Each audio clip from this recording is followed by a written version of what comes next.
نبی کریم علیہ الصلوۃ والسلام جو خیبر سے نکلے تو وہاں پہ آگے ایک وادی القرا کا علاقہ تھا، وہاں پر بھی کچھ یہود اور کچھ عرب کے لوگ اکٹھے ہو کر مقابلہ کرنے کے لیے جمع ہوئے تھے۔ جب نبی پاک صلی اللہ علیہ وسلم وہاں پر پہنچے اور آپ کا لشکر، انہوں نے تیر مارنے شروع کر دیے۔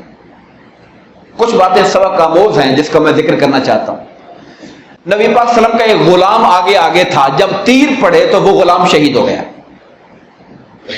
لوگوں نے کہا کہ مبارک ہو، اسے شہادت نصیب ہو گئی۔ سرکار نے کہا کہ نہیں، یہ بات بہت قابل غور ہے۔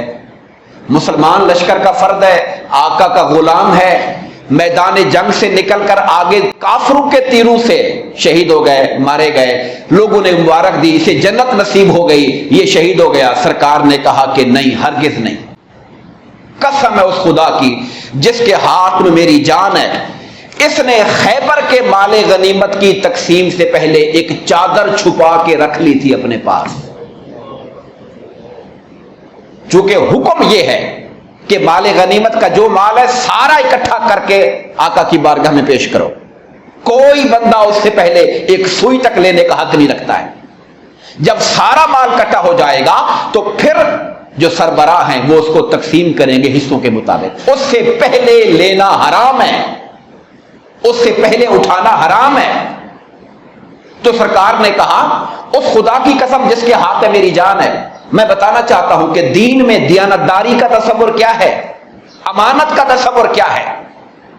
جو حق ہے لوگوں کا، چونکہ اس میں سب کا حق تھا، اس نے سب کا حق دینے سے پہلے خود اٹھا لیا تھا۔ کتنی اہمیت رکھنے والی بات ہے یہ کہ آقا کے ساتھی ہیں، حضور کے غلام ہیں، دشمن کے ہاتھوں مارے جا رہے ہیں، مگر اللہ کا رسول فرما رہا ہے کہ نہیں، یہ جنتی نہیں ہو سکتا۔ اس لیے کہ خیبر کے مال کی تقسیم سے پہلے اس نے جو چادر چرائی تھی وہ آگ بن کر بھڑک رہی ہے اس کے اوپر،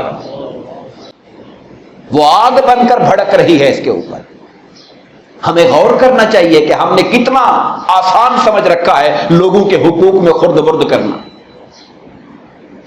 کسی کے پاس کوئی ریاستی سرکاری ذمہ داری ہے تو حکومتی ذمہ داری میں کرپشن کرنا کتنا ہم نے آسان سمجھ رکھا ہے۔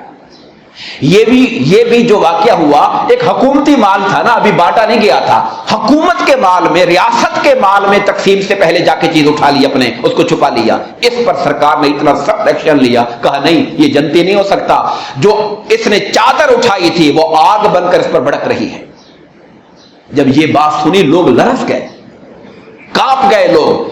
اور کسی کے پاس کوئی تسمہ بھی تھا نا، تسمہ، کوئی رسی اٹھائی تھی جوتا باندھنے کے لیے، معمولی سمجھ کے یہ کیا چیز ہے، وہ تسمے میں اٹھا کے لے، یا رسول اللہ یہ ہم نے اٹھا لیا تھا، اسے قبول فرما لیجیے اور لے لیجیے۔ اتنا خوف زدہ سرکار نے ان کو اس سارے واقعے کے نتیجے میں وہ ان پر یہ اثر ہوا کہ جس نے نادانستہ طور پر بغیر چوری کی نیت کے ہلکے پھلکی رسی مسی بھی اٹھا لی تھی، وہ رسیاں لے کر، وہ تسمے لے کر آقا کی بارگاہ میں حاضر ہوا۔ سرکار نے کہا اگر یہ تم چھپا کے رکھتے تو یہ تسمے بھی آگ کے تسمے ہوتے، چھوٹی چیز ہو یا بڑی چیز ہو، جس پر ہمارا حق نہیں ہے ہم اسے استعمال نہیں کر سکتے۔ ہمیں اس پہ غور کرنا چاہیے۔ ہم خالی ایک کچھ رسم عبادت کی کرتے ہیں یا پھر اپنے محبتوں کے دعوے کرتے ہیں، مگر وہ جو معاملات میں دین ہم سے دیانت کا تقاضا کرتا ہے، لوگوں کے حقوق کا تقاضا کرتا ہے، اس میں سخت غفلت کا شکار ہے ہم من حیث القوم۔ جس کا جہاں داؤ لگ رہا ہے وہاں پر وہ اس کو لوٹے جا رہا ہے، اور اس کرپشن کو کرپشن سمجھنے کے لیے تیار نہیں ہے۔ ہمارے ساتھ ظلم یہ ہوا ہے کہ لوگوں نے بددیانتی کو بددیانتی کہنا چھوڑ دیا، کرپشن کو کرپشن کہنا چھوڑ دیا۔ وہ لوگ برے نہیں رہے، وہ لوگ معزز ہو گئے معاشرے کے اندر۔ چھوٹے موٹے چور پکڑے جاتے ہیں، کروڑوں اربوں کی کرپشن کرنے والے، ملک کے مقدر پہ ڈاکہ ڈالنے والے، ان کے بارے میں نرم گوشہ پیدا ہو گیا، کوئی پرواہ نہ ہوئی، ان کے پیچھے ہم نعرے مارنے والے ہیں، ان کے ہم جھنڈے اٹھانے والے ہیں۔ جبکہ دین میں تعلیم کیا ہے وہ میں نے آپ کے سامنے رکھ دی ہے۔